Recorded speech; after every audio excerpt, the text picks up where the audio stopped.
South India shopping mall, weddings and festive celebrations, సరికొత్త designs తో అద్భుతమైన కలెక్షన్. ఎగ్జాక్ట్లీ అదే ఫ్రెష్ గా ఉన్నారు ఏదైనా. ఎందుకంటే మీరు అందుకే ఇందాక నా ఇంట్రడక్షన్ లోనే చెప్పాను, అది నిత్య స్వాప్నికుడని, అనునిత్య సృజన శ్రామికుడు. ఏదో ఒకటి రాస్తుంటారు, ఏదో ఒకటి జరుగుతూ ఉంటుంది, ల్యాబొరేటరీ వర్క్ కంటిన్యూస్ గా. మెయిన్ ఒకటే సార్, డబ్బులు మనిషి కార్ సైజు ఇల్లు సైజు పెంచుతాయి కానీ యాక్చువల్గా మన మెంటాలిటీని పెంచవు. మన మెంటాలిటీ ఏమవుద్దంటే ఇంకా ఇంకా ఇంకా ఆ ఫైర్ తగ్గిపోయి తెలియకుండా చిన్న లేజినెస్ వస్తుంది. అవునండి. ఈ లేజినెస్ డబ్బు వల్ల లేజినెస్ పెరుగుతుంది. సెటిల్ ఉన్నాం కదా, ఇంకా ఎవరికైనా మనకి ప్రెజర్ ఉండదు, వాడికి డబ్బులు ఇవ్వాలని ఇది ఉండదు, ఎవరికైనా ఇది ఉండదు, చాలా కూల్గా ఉంటుంది. కానీ ఈ కూల్నెస్లో కూడా అమ్మో మనం పని పని పని అని వెతుక్కోకపోతే, ఆ ఫైర్ అనేది లేకపోతే మన మీద చాలా పెద్ద బాధ్యత ఉంటుంది. నేను రాసిన సీన్ మీద ఒక 200 మంది వర్క్ చేస్తారు ఒక పేజ్ మీద. ఆ పేజ్కి ఎంత వాల్యూ ఉండాలి అని నేను ప్రతి పేజు ప్రతి లైను అనుకోకపోతే మంచి సినిమా అనేది రాదండి, న్యాయం జరగదు. ఫస్ట్ అసలు రిజల్ట్ సంగతి దేవుడు ఎరగండి. ఫస్ట్ నా దగ్గర ఉన్న పేజ్ వరకు నేను సాటిస్ఫాక్షన్ ఉన్నాను, నా చుట్టుపక్కల సాటిస్ఫాక్షన్ ఉన్నాను, నా హీరో హ్యాపీగా ఉన్నాడు అనేది నేను చెక్ చేసుకోవాలి. అప్పుడు ఇంకొకరి చేతిలో పెట్టకూడదు. ఫస్ట్ అసలు ఎవడో వినేసి దాన్ని పేపర్ మీద ఎక్కించి ఆ ఐడియాలజీ, నేను సక్సెస్ అయింది నా స్టైల్తో, దాంట్లో తిరగలేదు. ఆ ఒరిజినాలిటీని వేరే వాళ్ళ ఇన్ఫ్లుయెన్స్తో కనుక నేను దాన్ని కనుక చంపేశానంటే డెఫినెట్గా ఒక డూపే వస్తుంది, ఒక వేరే జెరాక్స్ కాపీలు వస్తాయి బయటికి. అవునండి. అందుకని రాంగ్ జెరాక్స్ కాపీలే నా ఎక్స్పీరియన్స్ అయినాయి ఇప్పటిదాకా. అది అయిపోయింది. అందుకని నన్ను నేను తవ్వుకోవటం మొదలు పెట్టాను. ఫ్యాంటాస్టిక్. లేదు, మీరు అన్నది ఇందాకలు అన్నది మీరు 100% అందరూ నేర్చుకుని అడాప్ట్ చేసుకోవాల్సిన పాయింట్. విమర్శకులే మీకు గురువులు. అవును. ఎందుకంటే చుట్టూరా చేరి చిడతలు కొట్టి బాజాలు వాయించి అది పొగిడేవాళ్ళు ఎప్పుడు మన ఇంట్లో వాళ్ళ దగ్గర నుంచి మన స్నేహితులు అందరూ పొగుడుతూనే ఉంటారు సార్. అంటే ఒక సినిమా రిలీజ్ అయ్యి అది హిట్ అయిన తర్వాత దాని మంచి చెడుల మీద పొగడ్డం వేరు సార్. ఒకటి పొగడ్డానికి, తెలుగు భాషలో పొగడ్డానికి మెప్పుకోలికి కూడా చాలా తేడా ఉంది. అవును. ఇప్పుడు దాన్ని కామన్ గా వాడేస్తున్నారు. అవును. పొగుడుతున్నాడని. ఇప్పుడు మీరు బలిబెలే మగవాడివే తీశారు, మహానుభావుడు తీశారు, ప్రతిరోజు పండుగ తీశారు. ఇవన్నీ మిమ్మల్ని చూసి మెచ్చుకునే సినిమాలు. అవును. పొగడ్డం కాదు. పొగడ్డం అంటే ఇప్పుడు మీరు అమితాబ్ బచ్చన్ అంత హైట్ ఉన్నారు సార్ అంటే అది పొగడ్డం. అవును. ఏమండి, మెయిన్ ఒకటే సార్, పొగడతా మెచ్చుకోవడం వీటిల్లో కూడా ఒరిజినల్ డూప్లికేట్లు కూడా ఉంటాయి. ఒకడు వచ్చిన దగ్గర నుంచి ఇదే భజన ఉంటుంది. ఆ భజనలో కూడా మనం యాక్చువల్గా ఏంటంటే వాడిది జెన్యూన్ భజన కూడా అవ్వచ్చు, కానీ అది ఎంత స్థాయి జెన్యూనిటీలో కూడా ఎంత స్థాయి వెళ్ళాలి, ఆడు స్థాయిని మించి వెళ్తున్నాడు అనుకో, ఇంత అవసరం లేదు, ఇది సరిపోతుంది. వీడు ఎంత వెళ్తున్నాడంటే మిగిలిన ఎక్స్పెక్ట్ చేసే మాట్లాడతాడు అంతే. నాకు ఏంటంటే ఎదుటివాడు మాట్లాడటం మొదలుపెట్టిన తర్వాత అసలు మ్యాటర్ ఏంటో అనేది దానికి వెళ్ళిపోతూ ఉంటా. అదేలేండి. ఎందుకంటే ఏదో ఒక బొమ్మ వేసాను, బాగుంది, మామూలు బొమ్మన, వాడు అసలు ఏంటి, అసలు ఇలాంటి కళాఖండం ఎప్పుడు రాలేదన్నాడు అనుకో, అది మనకు తెలియాలంటున్నా. బాపు గారు కూడా ఎందుకు పనికిరాడు, ఇంకా అది మనకు తెలిసిపోవాలి. మన మనసు అది చెప్పాలి, ఈడు ఎక్కువ పొగుడుతున్నాడు రా, ఆడి పని అంటే చేసి పంపించు, ముందు ఆడిది క్లోజ్ చేసి, లేకపోతే ఈడు ఇలాగే భజన చేస్తూ ఉంటాడని మన మనసు మనకు చెప్పేయాలి. లేకపోతే నార్మల్ వేసిన దాన్ని నేను ఈడెంత పొగుడుతున్నాడు ఏంటి అని నాకైనా అనిపించాలి అట్లీస్ట్. పికాసో కూడా పనికిరాడండి, బాపు గారు వేస్ట్ అండి. అవును. అండ్ మొదలెడితే మాత్రం జాగ్రత్త పడాలి. అమ్మో చాలా జాగ్రత్త పడాలి, 100%. తర్వాత మీ మీద మీరు ఎవరో క్రిటిక్ అక్కర్లేదు, మీ మీద మీరే క్రిటిక్, నాకు అర్థమైనంత వరకు. అవును. మీరు క్రిటికల్గా కనుక ఆలోచిస్తే ఇప్పటి వరకు మీరు తీసిన సినిమాల్లో నా బెస్ట్ ఫిల్మ్ అండి ఇది.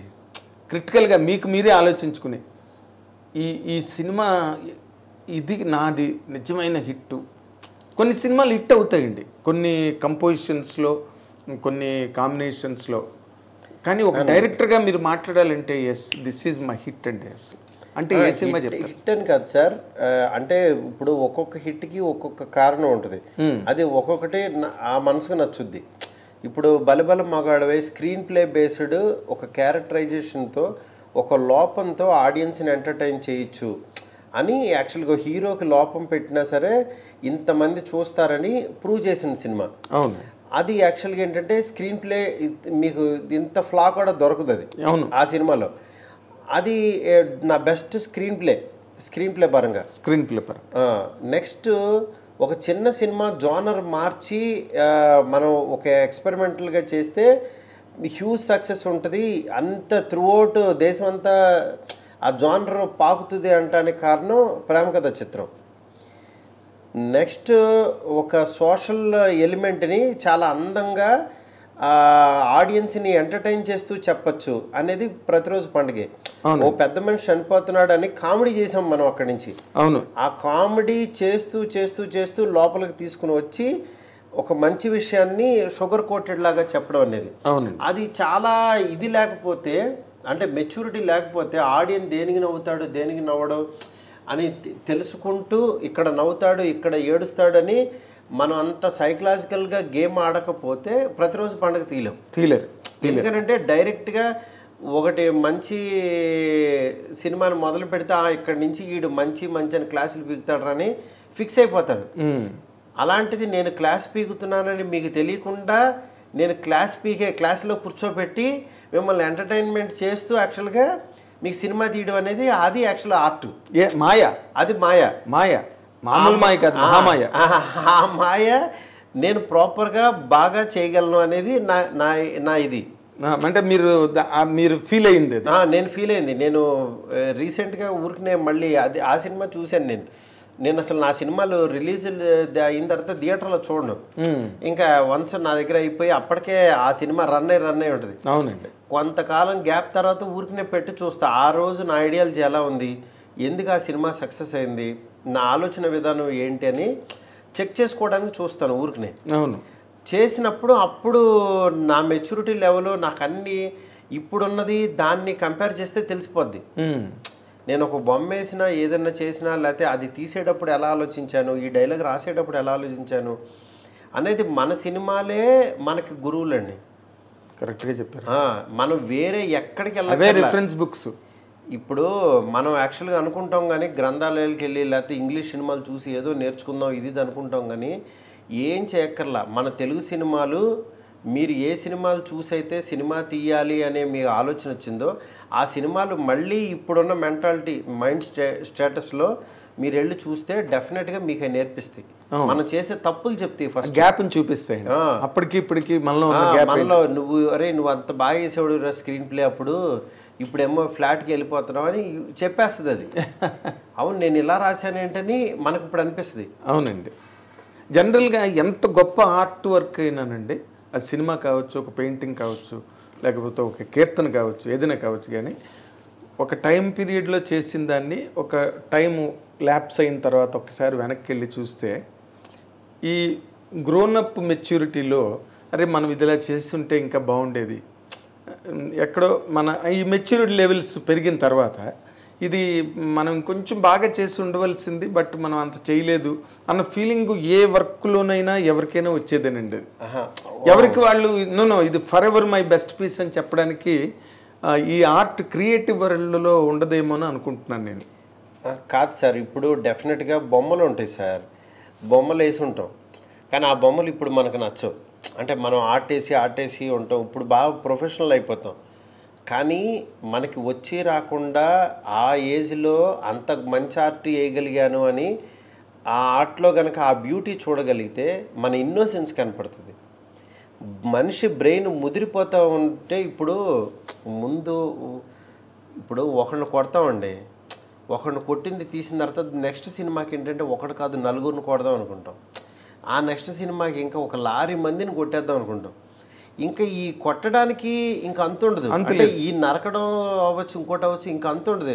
ఇంకా ఎంతమందిని నరుకుతావు ఇది? అలా కాకుండా నువ్వు 1000 మందిని నరకాల్సిన చోట ఇప్పుడు ఒక లవ్ స్టోరీ కనుక తీయగల నీ సెన్సిబిలిటీస్ అన్నీ చచ్చిపోతూ ఉంటాయి మీకు రన్నింగ్లో. అవును, ఒకడు 2 3 ఈ సెన్సిబిలిటీస్ అన్నీ చచ్చిపోతాయి. అప్పుడు నువ్వు కరెక్ట్ చేసుకోవడానికి మళ్ళీ నువ్వు బిఫోర్ వచ్చి ఒక లవ్ స్టోరీ తీయగలగాలి.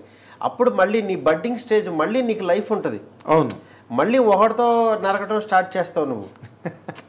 అప్పుడు నీకు మళ్ళీ ఇంకా దొరుకుతుంది అంటున్నా స్పేస్ ఉంటాయి, స్పేస్ దొరుకుతుంది. ఇప్పుడు ఏమవుతుందంటే నేను ఈ సినిమాలో ఎంతమందిని నవ్వించాను, మళ్ళీ ఇంకా నవ్వించాలి, ఇంకా బరువేసేయాలి అనుకుని ఇప్పుడు అందుకనే యావరేజ్ సినిమా అవచ్చు, ఫెయిల్యూర్ సినిమా అవచ్చు, ఏమవుద్దంటే మన లైను మనకి పెద్ద లైన్ పక్కన హిట్ సినిమా పక్కన చిన్న లైన్ గీత పడుతుంది. అవును, ఈ చిన్న లైన్ అనేది ఇప్పుడు నెక్స్ట్ నేను ఏం చేసినా సరే అది పెద్ద లైన్ అవుతుంది.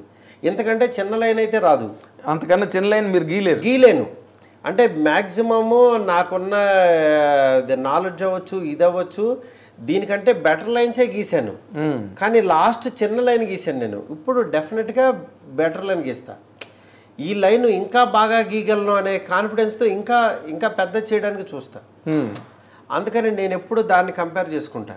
నా మీద ఎప్పుడైతే ఎక్స్పెక్టేషన్ లేదో, అమ్మ నేను సేఫ్ సైడ్ ఉన్నాను, అమ్మ మనల్ని బాగా నీచంగా ఆలోచిస్తున్నారు, మనల్ని బాగా తిట్టుకుంటున్నారు అనుకుంటే అమ్మ మనం హ్యాపీ పొజిషన్లో ఉన్నాం, ఇప్పుడు నేను ఏం చేసినా బాగుంటుంది. అవునండి, ఏదైనా బెటర్గా చేస్తా. ఎందుకంటే నా దగ్గర నుంచి అసలు ఫస్ట్ ఎక్స్పెక్టేషన్ లేవు. నీకు లేనప్పుడు నేను ద బెస్ట్ చేస్తా. ఎక్స్పెక్టేషన్స్ లేకపోగా ఒక రకమైన మీన్ ఇంప్రెషన్ తీస్తాడు అని అనుకుంటే హ్యాపీ నేను. ఎందుకంటే నేను ఇప్పుడు ద బెస్ట్ ఇవ్వగలుగుతానని నా మనసాక్షి చెప్తుంది. అవతల వాళ్ళకి అసలు నువ్వేనా చేసింది, అంతకుముందు అదెందుకు చేసావు, అసలు నువ్వెంత టాలెంట్ పెట్టుకుని నువ్వు అదెందుకు చేసావు అని ఇప్పుడు నాకు రన్నింగ్లో అనేవాళ్ళు ఉంటుంటారు. అవునా? ఇవన్నీ ఏమవుద్దంటే వన్స్ బయటకు వచ్చినప్పుడు ఇంకోటో ఏదో వచ్చినప్పుడు then it will prove.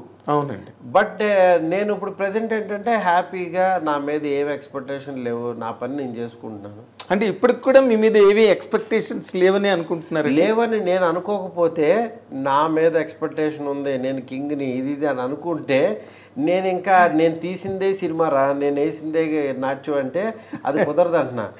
First నా దగ్గర ఏమీ లేదు, నాకు చాలా బాధ్యత ఉంది, నాకు రెస్పాన్సిబిలిటీ ఎక్కువ ఉందని ప్రతిరోజు ప్రతి క్షణం నా సెన్సెస్ నాకు అలా గుర్తు చేస్తూ ఉండకపోతే నేను మినిమం చేయలేను అంటున్నా. ఎక్స్పెక్ట్ చేసిన దాంట్లో మినిమం చేయలేము. మనకి భయం ఉన్నప్పుడే మంచి ప్రోడక్ట్ వస్తుంది. ఎగ్జాక్ట్లీ. ఇంటికి ఎవరన్నా గెస్ట్లు వస్తున్నారు, చుట్టాలు వస్తున్నారు అన్నప్పుడే వంట బాగా చేయాలనే దీంట్లోనే ఇంకా మోర్ కాన్షియస్గా వండుతాం. అవునండి. అందువల్ల యాక్చువల్గా రోజు తినేవాళ్ళే అన్నప్పుడు హ్యాపీగా ఇంట్లో వాళ్ళే తిన్నారనుకోండి, చాలా పెద్ద గెస్ట్ వస్తున్నాడు అనుకున్నప్పుడు ఆ వంట డెఫినెట్గా ద బెస్ట్ ఇవ్వడానికి ట్రై చేస్తాం. ఎగ్జాక్ట్లీ.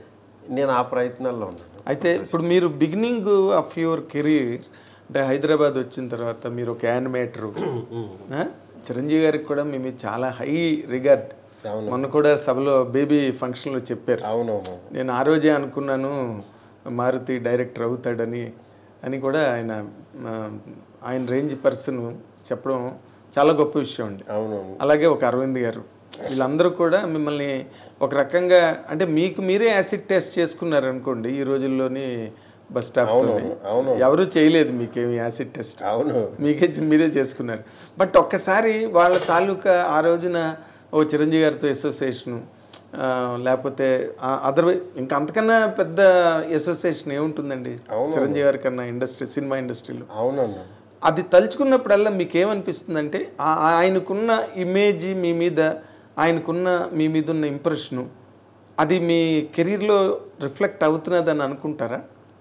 డెఫినెట్గా అండి. ఎందుకంటే చిరంజీవి గారు అంటే చిన్నప్పటి నుంచి అందరూ చెప్తూ ఉంటారు, కానీ ఫ్యాన్స్ అది చిన్నప్పటి నుంచి ఆయన సినిమాలు చూస్తూ పెరిగాము. అంటే హార్డ్ కోర్ ఫ్యాన్ లాగానే ఇంకా చిరంజీవి సినిమాలకి వెళ్ళటం, అరవటం, బ్యానర్లు కట్టడం, రాయటం, ఆయన బొమ్మలు వేయటం, నా ఆర్ట్ కూడా అలాగే డెవలప్ అయింది. చివరికి ఆయనకి ఉపయోగపడింది నా ఆర్ట్.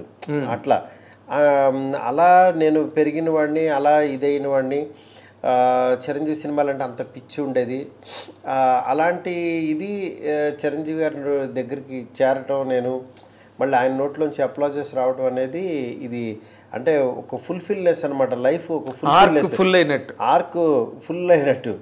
ఇంకా ఆయనతో సినిమా కూడా తీసేస్తే ఇంకా ఫుల్ పర్ఫెక్ట్ రౌండప్ అయిపోతుంది. అదే అసలు నేను ఆ పాయింట్కే డ్రైవ్ చేయబోయాను, మీరు వచ్చేసారు మధ్యలో. సార్ ఇప్పుడు నార్మల్గా ఇప్పుడు this is a time where Chiranjeevi garu is listening to many scripts. అవును. కొత్త వాళ్ళకి కూడా చేస్తున్నారు. ఎవరి దగ్గర ఏ మెరిట్ ఉందన్నా both the hands is inviting young merit. అవును. ఇలాంటి దాంట్లో మీరు ఎప్పుడు ఒక కథ కూడా చిరంజీవి గారికి చెప్పిన అవకాశం కానీ యూ డిడ్ నాట్ టేక్ అండి?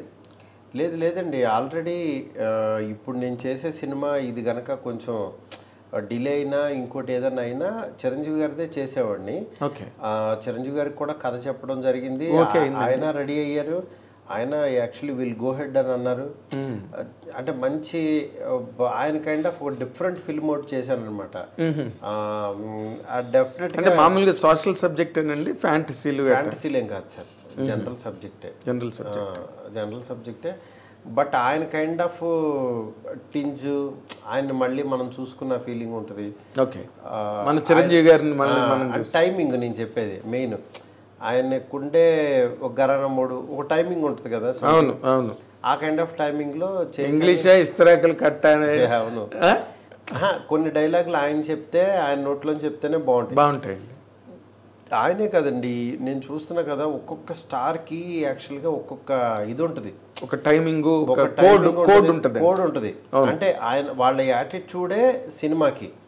వాళ్ళు జనరల్గా మామూలుగా కలిస్తే మనకి మనుషులాగానే, మనలాగా మనుషులే కదా అనిపిస్తుంది. అవునండి. కానీ వన్స్ స్క్రీన్ మీదకో లేకపోతే వచ్చినప్పుడు వాళ్ళ లోపల ఉన్న సోల్ మాట్లాడుతుంది బయటకు వచ్చి. అవునండి. ఆ సోల్ వచ్చి కనెక్ట్ చేసి వెళ్ళిపోతుంది.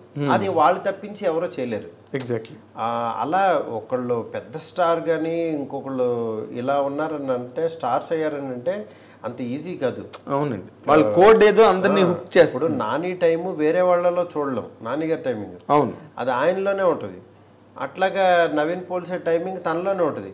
అలా మీకు చూస్తే ఆర్టిస్టులు అందరూ ఒకళ్ళకి కంపారిజన్ ఉండొచ్చు. చూడండి, అవును, బన్నీ టైమింగ్ వేరే వాళ్ళు మ్యాచ్ చేయలేరు, ప్రభాస్ గారి టైమింగ్ వేరే వాళ్ళు చేయలేరు. అట్లా ప్రతి ఒక్కళ్ళు ఒకళ్ళకొకళ్ళు స్పెషల్ టచ్ ఉంటుంది ఒకటి.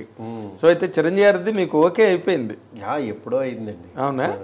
అయితే మీరు ఎప్పుడు ఇప్పుడు ప్రభాస్ గారి సినిమా తర్వాత ఏమో చూడాలి ఎలా వెళ్తానో. వెళ్తా డెఫినెట్గా. మొన్న కూడా డిస్కస్ చేసాము, టైం సెట్ అవ్వాలి. And for more videos, please subscribe to iDream. Please subscribe to iDream. Please subscribe iDream. And please subscribe to iDream. For more videos, subscribe to iDream. please like, share and subscribe to the channel. Congratulations, iDream. Subscribe to iDream. Subscribe to iDream. So subscribe to iDream Media. iDream ki iDream team andarki huge congratulations. Please subscribe iDream Media. Please subscribe to iDream. Subscribe iDream. Please subscribe to iDream. iDream అంటే నా కళల channel subscribe చేసుకున్న నోరు తిరుగుతలేదు, మీరైతే గంట గుర్తు కొట్టండి. For more such videos, please subscribe to iDream. Subscribe to iDream. Please subscribe to iDream. Please subscribe iDream Media. Please do subscribe to iDream. Please subscribe to iDream Media. For best entertainment and information, please subscribe iDream. And don't forget to subscribe to iDream.